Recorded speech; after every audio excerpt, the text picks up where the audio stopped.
Assalamualaikum warahmatullahi wabarakatuh. Saya Rahmat Priyadi, NIM 330201900015, Makul Ekonomi Islam. Di sini saya akan menjelaskan tentang keuangan publik dan kebijakan fiskal Islam. Sejarah keuangan publik Islam. 1. Keuangan publik pada masa Rasulullah SAW. Pada waktu Rasul SAW pertama kali datang ke Madinah, keadaan masih sangat kacau dikarenakan belum adanya pembagian tugas ataupun pemerintahan yang berkuasa.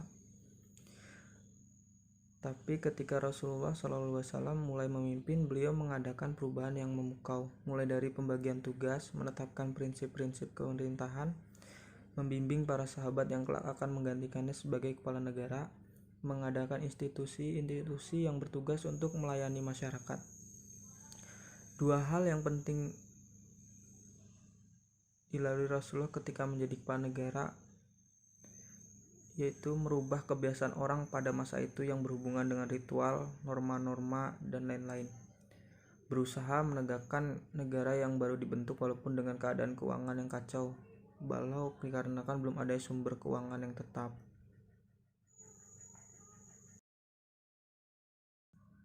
Keuangan publik pada masa Khulafaur Rasyidin. 1. Masa kekhalifahan Abu Bakar As-Siddiq. Abu Bakar As-Siddiq terpilih menjadi khalifah setelah wafatnya Rasul SAW. Pada masa pemerintahan Abu Bakar banyak terjadi kemurtadan, tapi dengan kelihayan memimpin beliau dapat menyelesaikan masalah tersebut. Dalam masa jabatan beliau telah menyelesaikan masalah kemurtadan, cukai, dan orang yang enggan membayar zakat. Beliau sangat memperhatikan keakuratan penghitungan zakat dan pendistribusian zakat tersebut. 2. Masa kekhalifahan Umar bin Khattab Al-Faruq. Pada masa ini kita perlu mengetahui beberapa masalah yang telah dilewati oleh Khalifah Umar, diantaranya Baitul Mal, kepemilikan tanah, zakat dan ars, sedekah untuk non-muslim, mata uang, klasifikasi pendapatan negara, dan pengeluaran. 3. Masa kekhalifahan Utsman. Khalifah Utsman adalah khalifah ketiga. Pada 6 tahun pertama kepemimpinannya beliau dapat menaklukkan beberapa daerah baru seperti Balkh, Kabul, dan lain-lain. Khalifah Utsman masih mengikuti cara yang dilakukan Khalifah Umar dalam pemerintahannya untuk negara-negara yang ditaklukkan ketika itu. Dalam rangka pengembangan sumber daya alam, digali aliran air, jalan dibangun, pohon buah-buahan ditanam, dan keamanan perdagangan ditegakkan dengan cara pembentukan organisasi kepolisian yang tetap. 4. Masa kekhalifahan Ali bin Abi Thalib. Setelah meninggalnya Utsman, Ali terpilih menjadi khalifah dengan suara bulat. Kehidupan Ali sangat sederhana dan dia sangat ketat menjalankan keuangan negara. Dalam hal penerimaan negara, Ali masih membebankan pungutan khams atas ikan atau hasil hutan.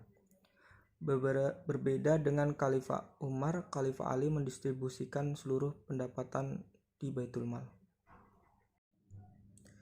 Karakteristik keuangan publik dalam Islam. Pandangan ahli fikih terhadap zakat dan pajak.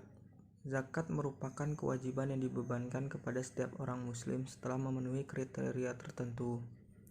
Dalam Al-Quran terdapat 32 kata zakat dan 82 kali diulang dengan menggunakan istilah yang merupakan sinonim dari kata zakat, yaitu kata sedekah dan infak. Pengulangan tersebut mengandung maksud bahwa zakat mempunyai kedudukan, fungsi, dan peranan yang sangat penting dalam Islam. Dari 32 ayat dalam Al-Quran yang memuat ketentuan tersebut, 29 ayat diantaranya menghubungkan ketentuan zakat dengan sholat.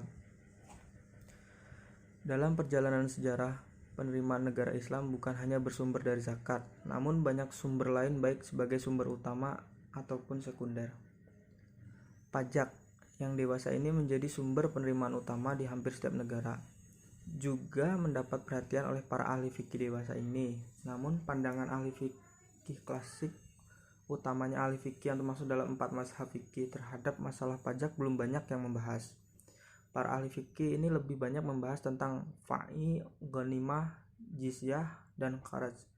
Pembahasan mereka berkisaran tentang definisi, pembagian, dan penggunaan. Instrumen pembiayaan publik dalam Islam. Berbagai instrumen yang bisa digunakan sebagai sumber pembiayaan negara pada dasarnya dapat dikembangkan, karena pada hakikatnya hal ini merupakan aspek muamalah.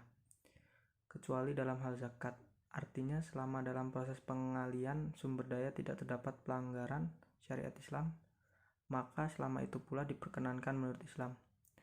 Oleh karena itu, terdapat beberapa instrumen yang bisa digunakan sebagai instrumen pembiayaan publik, yaitu sebagai berikut. 1. Zakat. Zakat merupakan sumber pertama dan terpenting dari penerimaan negara pada awal pemerintahan Islam. 2. Aset dan perusahaan negara. Dalam konteks kehidupan modern ini, di mana peperangan fisik sudah tidak lagi dilakukan, atau para pasukan merupakan pasukan profesional yang digaji, maka ghanimah tidak dapat dijadikan sebagai sumber pendapatan. 3. Kharaj. Kharaj atau bisa disebut dengan pajak tanah. Dalam pelaksanaannya, kharaj dibedakan menjadi dua, yaitu proporsional dan tetap. Secara proporsional artinya dikenakan sebagai bagian total dari hasil produksi pertanian, misalnya 1/4, 1/5, dan sebagainya. Secara tetap artinya pajak tetap atas tanah. Keempat, jizyah. Meskipun jizyah merupakan hal wajib, namun dalam ajaran Islam ada ketentuan, yaitu bahwa jizyah dikenakan kepada seluruh non-muslim dewasa, laki-laki yang mampu membayarnya. Sedangkan bagi perempuan, anak-anak, orang tua, dan pendeta dikecualikan sebagai kelompok yang tidak wajib ikut bertempur dan tidak diharapkan mampu ikut bertempur.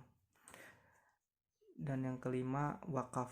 Dalam hukum Islam, wakaf berarti menyerahkan suatu hak milik yang tahan lama kepada seseorang atau nazir, baik berupa perorangan maupun lembaga, dengan ketentuan bahwa hasilnya digunakan sesuai dengan syariat Islam. Kebijakan dan instrumen fiskal pemerintahan Islam. Kebijakan fiskal berarti kebijakan untuk mengatur pendapatan dan pengeluaran negara dalam rangka menjaga stabilitas dan mendorong pertumbuhan ekonomi. Instrumen kebijakan fiskal adalah penerimaan dan pengeluaran pemerintah. Literatur fiskal modern ternyata tidak satu pun membicarakan masalah etika, terkecuali pada teori distribusi. Itu pun sebatas teori distribusi. Di sisi lain, tidak benar mengatakan bahwa konsep ekonomi Islam yang telah ada sejak pemerintahan Islam Madinah merupakan konsep siap pakai yang tinggal dijadikan alternatif pengganti sistem fiskal modern. Penerimaan begitu saja dari konsep klasik fiskal Islam tanpa mereformulasikan dalam konteks kontemporer hanya akan memutar waktu ke zaman primitif. Bila hanya menerima zakat sebagai tulang punggung fiskal Islam, lalu menolak pajak, maka hal itu hanya akan berujung pada konsep fiskal Islam yang utopis. Hal yang perlu dilakukan untuk masing-masing sistem fiskal adalah mengambil kelebihan di masing-masing sistem, lalu mengkombinasikannya. Dalam artian, fiskal modern menerima gagasan-gagasan etika, dan fiskal Islam mengadopsi gagasan-gagasan teoritis dan aplikatif fiskal modern. Terima kasih. Mohon maaf bila ada tutur kata yang salah. Wassalamualaikum warahmatullahi wabarakatuh.